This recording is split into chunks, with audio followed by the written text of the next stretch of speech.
Hey, glad to be back with you. Uh, Working on this device is not going good for me, but we'll still have fun. I titled this "The King of Plain Speaking" because I was thinking about President Harry S. Truman.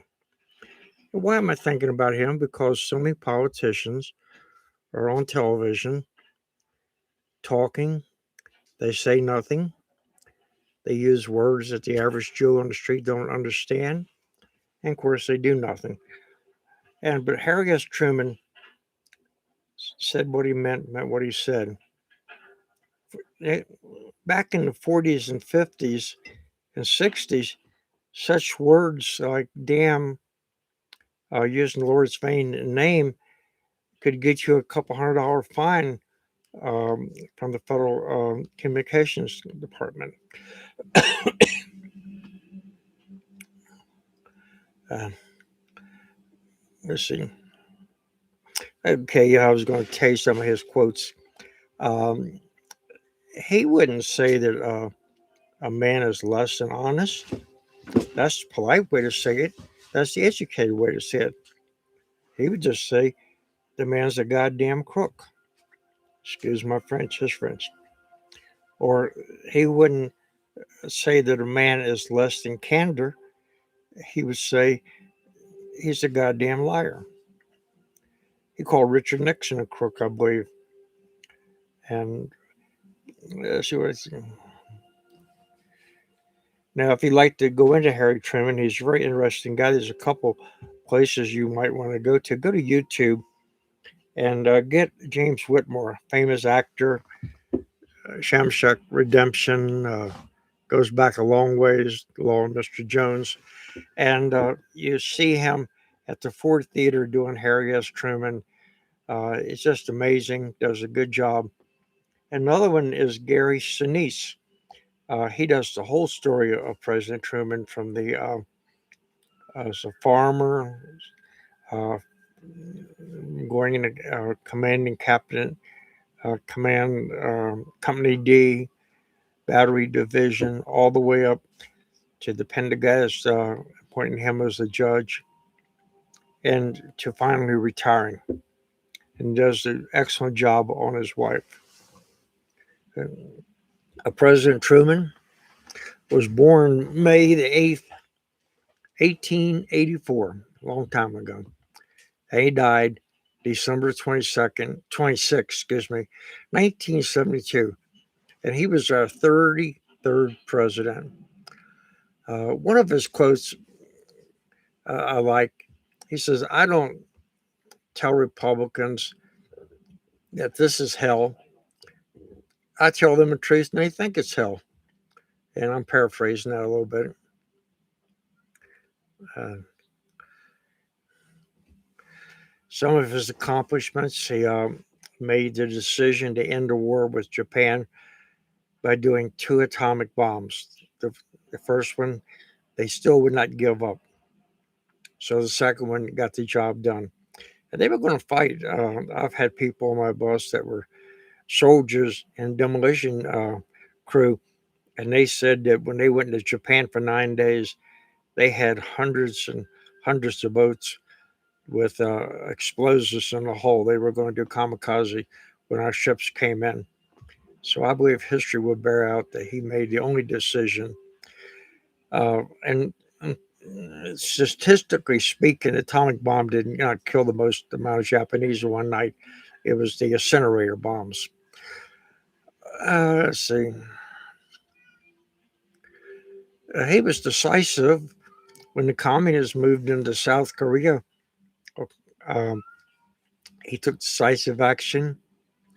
Um, he mobilized the troops, sent General MacArthur over there, and came up with the 39th parallel doctrine. Uh, it was a hard war. There was a lot of disagreements, and President MacArthur, who was one of my heroes, especially my grandma's, uh, uh, tried to run the civilian part of the operation. And President Truman just basically said he's too big for his britches and fired him. Didn't give him a chance to resign, just fired him. And almost got him impeached. Not almost, but there was Congress. There was a cry in Congress to impeach him. A lot of the American people wanted him impeached. Douglas MacArthur was considered our savior. We thought the Japanese were going to be invading California, and they could have if they'd have wiped out our tank farm instead of taking the planes out in Henderson Field. Let's see. Let's see what else we got here. He was born in Lamar, Missouri, and taught by President Truman, and raised in Independence. The First World War, he became captain in the field artillery in Battery D, and he was very close to his boys all lives. He did not have a college degree. He was a man of humble beginning. He tried to go to a military school, but they turned him down because of his vision. He had poor vision. I can remember as a kid seeing him on television, and those glasses looked so thick.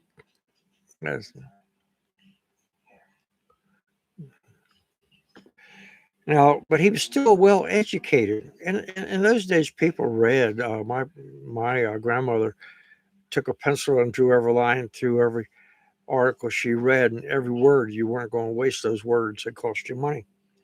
But before he got out of high school, he had read over 3,000 books. That's a lot of money for a lot of books for a kid that probably wanted to go outside and play sports or something. In fact, he was so well educated. After the Second World War, General Douglas MacArthur, not Douglas MacArthur, but General Eisenhower and Omar Bradley was very impressed with how much he knew about European history and their wars and things of that nature. Let's see what was okay. I mentioned about Gary Sinise, and that's a good one. I've seen that a couple of times. Um, uh, he was very much for treating everybody right. He knew the blacks weren't being treated correctly, and the Jews. In 1948, he proposed that Congress should pass comprehensive civil rights legislation, but Congress refused. So Truman issued an executive order, 9980 and 9981, which prohibits discrimination in government agencies in the federal government. Uh, Now, one of the stories is a tour guide. I started out, I was a bus driver first, and walk on guides would get on my bus, and um, he loved the garden. He loved his rose garden. And he was showing a group of distinguished ladies, he was showing the garden off, and he kept using the word, I put this type of fertilizer in there. It makes it grow faster, grow better. And one of the ladies called Mrs. Truman aside and says, why don't you talk to the president and get him to use different words? And she looked at the lady and says, be quiet. It took me 20 years to get him to use that word. So I think you knew what he used. Let's see. He did eventually get some courses in college in business. He was a good business person.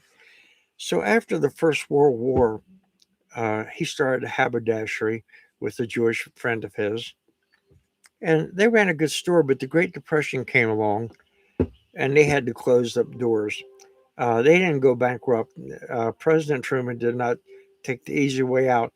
It took him many, many years, making a few payments every month, but everyone that he owed money to got their money. Let's see. He went back to farming, but Pendergast, which was a party boss in Missouri, uh, petitioned him to become a judge of the roads, and he did a great job taking the lowest bidder. He would not scratch someone else's back for money. And he got that job several times.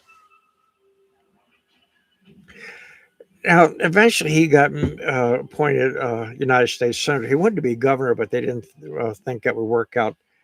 So, he became a United States Senator. He didn't use that job to enrich himself. He did the job to the best of his ability. When he ran for re-election, he was so broke as he traveled the state, going to fairs, making stump speeches. He would have to sleep in his car overnight, wash his clothes and socks in hotel rooms. Let's see.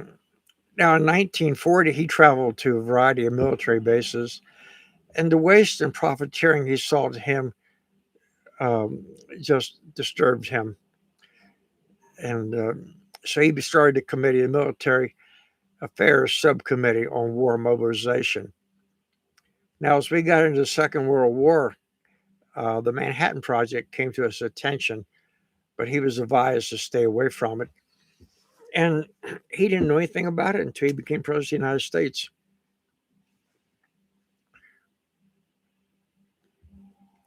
Now, when politicians would complain about how hard things were to do, he would just tell them, if it's too hot in the kitchen, then get out.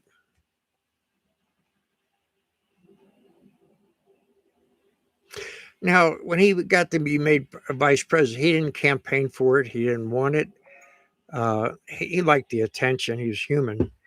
But after he got to be vice president, before he got to be, he thought because his sister and his mother-in-law worked in the office with him, I'm sure he made them work. But he thought that would bring in a lot of bad publicity. But they need to get rid of Wallace. FDR did, and he finally accepted it. Now, after when he was sworn in that night, when President Franklin Delano Roosevelt died from a hemorrhage, and he asked Mrs. Roosevelt, Eleanor, anything I can do to help you? And she says, no. Is there anything I can do to help you, Mr. President? And when he told the press, about it, he says he felt like a bale of hay had fallen on him. Very humble.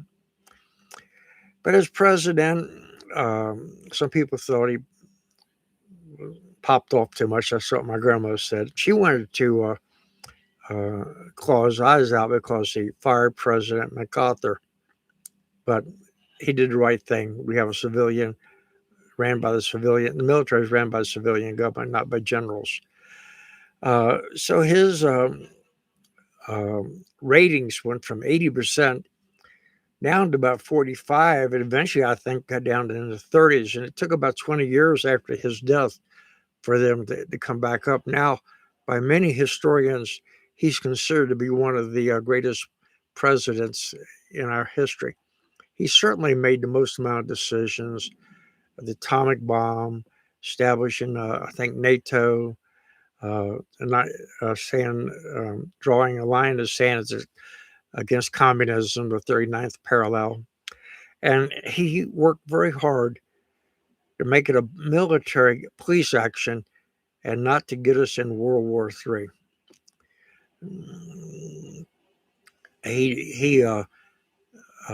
Congress did not want to recognize Israel, right?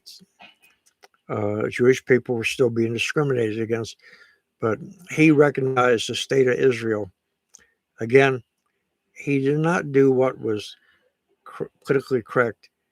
He did what was politically right. While he was in president, the White House was really need to be fixed up, and so they remodeled it, renovated it, tore it down. Really, they numbered and lettered everything that came out of there. And the story went that Margaret's piano leg fell through the floor, and he thought it was going to kill him. So he stayed at the Blair Lee House. If you're ever in D.C., the Blair Lee House is just right across from the White House. It has the green canopy coming out there, right across from the old executive offices. A couple of plaques on the fence there. One where the attempted assassination occurred, and where Officer Leslie Cofield lost his life defending the President of the United States. Another man to give his life for his country. After he became president, um, he was offered a job at General Motors as president, and he refused it. He says, they don't want me, they want my names, my contacts. He says, the presidency is not for sale. He did write a book. He didn't have a retirement plan. The first president to have a retirement plan was President Eisenhower. In those days, if you took a job like that, it very well was a sacrifice. It wasn't a job that you took for 4 years and you come out with $1 million or $1 billion. The bank's saying you sacrificed.